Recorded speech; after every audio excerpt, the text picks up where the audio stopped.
9h18 et vous êtes toujours en direct sur TV Finance et Boursorama. Nous recevons à présent Pascal Klein qui va nous présenter Mega Secure Europe. Bonjour Pascal. Bonjour. Alors est-ce que vous pouvez nous parler de Mega Secure, Pascal? Qu'est-ce que ça propose? Alors Mega Secure, ça propose des protections anti-inondation, des protections souples, donc des digues souples qu'on positionne où l'on a besoin d'être protégé. Ça fait également de la protection contre la pollution et ça fait également de l'assèchement pour les travaux en rivière. Et alors on voit justement quelques images de ce que vous appelez ces digues souples. Quand vous dites que, quand là on les voit à l'écran, quand je vous demande comment ça fonctionne, est-ce qu'elles restent tout le temps en place ou est-ce que vous les sortez justement dans des mesures d'urgence? Alors c'est une protection d'urgence qu'on met en place au moment où on en a besoin, donc quelques minutes ou quelques heures avant l'inondation.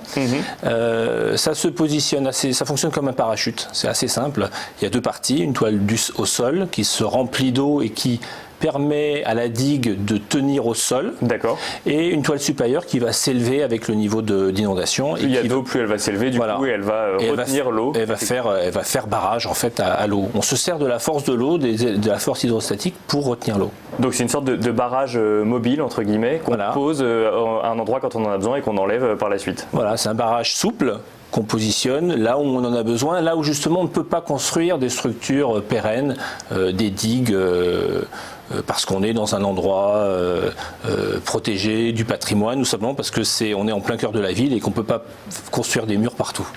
Alors on va parler dans quelques instants des usages de cette digue. Juste avant, comment vous est venue l'idée de créer Mega Secure Europe? Vous êtes vous-même l'inventeur de ce barrage ou pas du tout? Non, je ne suis pas l'inventeur du barrage. L'inventeur s'appelle Daniel Derry, un franco-québécois que j'ai croisé il y a une dizaine d'années et que j'ai accompagné pour la mise au point et la commercialisation de Watergate, parce que le nom du produit c'est Watergate, en Europe. Et alors Watergate a plusieurs usages. Il y a évidemment donc les inondations et ce caractère urgent dont on vient de parler, mais il y a d'autres usages. Oui, on s'en sert également pour tout ce qui est rétention de pollution, parce que le produit pouvant arrêter l'eau, il peut en fait arrêter la quasi-totalité des fluides. D'accord. Donc aujourd'hui, on se développe assez fortement sur tout ce qui est rétention des eaux d'incendie. Moi étant ancien pompier notamment, donc c'est un sujet sur lequel j'étais particulièrement sensible. Donc tous les établissements classés sont susceptibles, en tout cas sont obligés d'après la loi sur l'eau, de protéger les eaux d'incendie en cas de sinistre. Mais alors qu'est-ce que ça veut dire? Ça veut dire que si jamais l'entrepôt d'une usine demain prend feu, donc les pompiers vont effectivement contenir le feu avec de l'eau. Oui. Et cette eau-là, en fait, va ensuite être contaminée. On va éviter qu'elle reparte dans les sols ou dans les rivières, c'est ça? Exactement. On va faire en sorte que l'eau soit contenue avant qu'elle rejoigne les réseaux d'assainissement, parce que ça va aller sur une centrale d'épuration, ça va tuer la centrale du fait de la charge en polluant immédiate. D'accord. Mais cette charge en polluant, elle vient d'où du coup? Elle vient des résidus de la combustion qui sont lavés par les eaux d'incendie. Ah oui, donc c'est n'importe quel incendie, c'est pas des incendies sur des zones particulières. Non, c'est pas uniquement sur des sites ultra chimiques ou à risque polluant élevé. Non, c'est vraiment n'importe quel type d'incendie. Donc ça s'adresse à tous les entrepôts logistiques, par exemple. Enfin, on en équipe déjà certains industriels. Alors souvent les industriels qui sont en proximité de rivières, bien sûr, parce que la menace est plus importante. Donc ça peut équiper du coup les entreprises en cas d'urgence, en cas d'urgence d'inondation, mais également en cas d'urgence incendie. Oui. Et il y a également un troisième usage. Oui, alors le troisième usage, il est celui des travaux en rivière, de la mise à sec en fait de tout ce qui est espace aquatique, rivières, lacs, dans lesquels on a besoin de mener des travaux de rénovation, donc une pile de pont à refaire, une berge à consolider. Avec Watergate, on peut de manière assez rapide bloquer les rivières carrément, puis les canaliser, parce qu'il y a quand même l'arrivée permanente d'eau. Et ça a une vocation écologique forte, parce qu'on n'a pas besoin d'amener d'éléments extérieurs, on a besoin de remuer la terre, les sols, ça se met en place très rapidement et ça s'enlève également très facilement. Donc, c'est-à-dire qu'on le met dans l'eau, puis ensuite on l'ouvre tout simplement. Et... Alors voilà, on se met d'eau au courant en fait. On a le bord d'attaque qu'on prend dans les mains, qu'on positionne de manière coordonnée sur le fond de la rivière. Et là, ça fonctionne comme un parachute. L'eau s'engouffre et en 2 secondes, le barrage est en place. Vous vous adressez du coup essentiellement aux entreprises qui ont des locaux du coup à protéger. Oui, entreprises, collectivités publiques, sécurité civile. Bien sûr. On exporte un peu partout en Europe, même en Afrique. On a réussi à vendre des barrages anti-inondation en plein milieu du désert. Voilà, une usine qui avait été... C'est pas pour assécher des rivières, là, pour le coup? Non, c'est pour protéger une usine qui a été construite sur un oued, sur le lit d'une rivière fossile, mais qui, tous les 10 ans, 15 ans, se remplit. Et donc voilà, c'est vraiment affaire de prévention. C'est-à-dire que le risque et la menace est là. On ne sait pas l'occurrence, on ne sait pas quand l'aléa va survenir. Bien sûr. Et du coup, quand vous vendez ça à une entreprise, j'imagine qu'il y a une formation derrière, puisque c'est l'entreprise qui va l'utiliser directement, ou c'est vous ensuite qui venez déployer ces barrages quand ils en ont besoin? Non, alors bien que ce soit une protection d'urgence, nous on se place sur le terrain de la prévention. D'accord. Donc on est vraiment, donc notre métier, il est avant tout dans l'étude du risque inondation, le diagnostic de vulnérabilité des sites. Donc avant même la vente du produit dont on vient de parler, il y a effectivement regarder s'il y a besoin ou non de se protéger. Ça se fait plusieurs années en avance en fait. On est également certifié FM Global, donc qui est un assureur industriel américain et qui prescrit nos produits dans sa police d'assurance pour lutter contre l'inondation. Donc on intervient, on fait l'audit de vulnérabilité, le design d'ingénierie. Il ne sert à rien de protéger la surface si on ne protège pas non plus les réseaux, tous les réseaux souterrains, parce que l'eau remonte sinon par les canalisations. Bien sûr. Donc on fait une protection complète. On fait fabriquer sur mesure, on livre. Là, on parle du barrage mobile, du coup, qui est fabriqué sur mesure en fonction évidemment de la besoin, zone, de la topographie, de la longueur.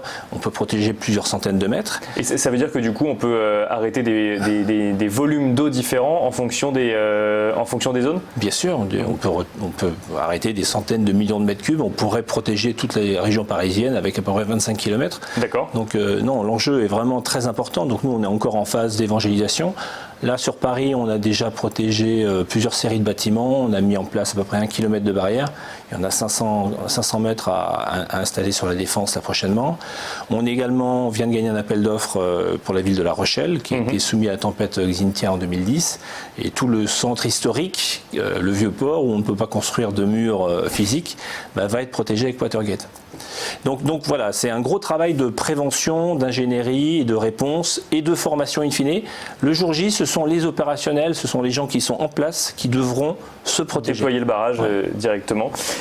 Quand vous échangez justement avec les collectivités locales ou avec les entreprises, quels sont leurs retours? Est-ce qu'ils sont conscients que cette solution existe? Est-ce qu'ils voient ça? Est-ce qu'il faut leur expliquer que du coup c'est un avantage pour eux, ou au contraire ils attendent quelque chose de ce type-là? À chaque fois qu'ils découvrent la solution, d'abord ils n'en croient pas leurs yeux, parce qu'il faut dire que c'est vraiment bluffant. Je ne sais pas si on voit des images, mais c'est vraiment très très étonnant.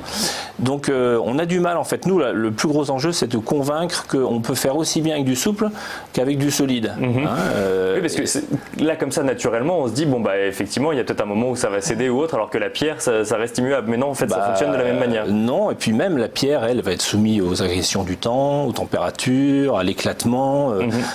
D'ailleurs souvent c'est les plus grosses catastrophes, ce sont des digues physiques qui s'effondrent. Voilà. Donc nous tous les tests d'ingénierie montrent que la solution est aussi performante que des digues en dur. On est même bien plus performant que les solutions rigides en aluminium, notamment pour tout ce qui est objet dérivant qui viendrait impacter le barrage en cas de crise. Le fait que le produit soit souple permet de répartir les charges et les pressions.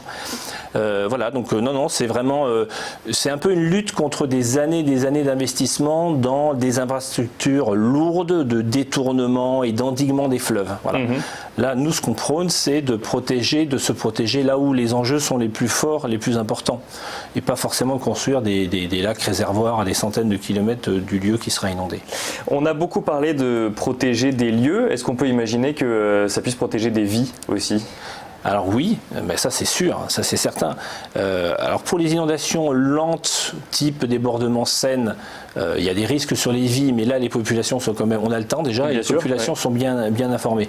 En revanche, dans les inondations torrentielles, comme on a pu vivre dans le Var notamment, ou du côté de Nîmes, ou En une demi-heure, 10 minutes quelquefois, une rue devient un torrent. Donc il y a eu plusieurs morts dans des parkings souterrains. On a des protections très très légères qui pèsent 10 kg, 15 kg, qu'on peut déployer en 30 secondes sur les entrées de parkings souterrains et qui vont simplement empêcher l'eau d'inonder tous les parkings souterrains et donc aux personnes de se retrouver de prise au piège. Voilà, ouais. Donc oui, bien sûr, ça peut sauver des vies. Oui, oui. On en est très fiers d'ailleurs. Et alors, pour conclure, Pascal Klein, Megasecure existe depuis combien de temps en France et en Europe? Alors nous, on a été fondé en 2011 et aujourd'hui, on est présent dans quasi tous les pays européens, Turquie aussi, Afrique du Nord. Voilà, ce sont des marchés relativement lents. Il faut évangéliser, il faut montrer patte blanche. Il faut faire des démonstrations, j'imagine. Il faut faire des démonstrations, il faut mettre les pieds dans l'eau. Voilà, ça on le fait un peu partout. Et on a une croissance aujourd'hui qui est extrêmement soutenue. On double notre chiffre d'affaires quasiment chaque année, là en tout cas depuis plusieurs années. Donc je touche du bois. Pour que ça continue comme ça. Et alors, j'allais vous demander qu'est-ce qu'on peut vous souhaiter, mais du coup, on peut vous souhaiter que ça continue comme ça? Oui, je pense qu'on peut nous souhaiter que les pouvoirs publics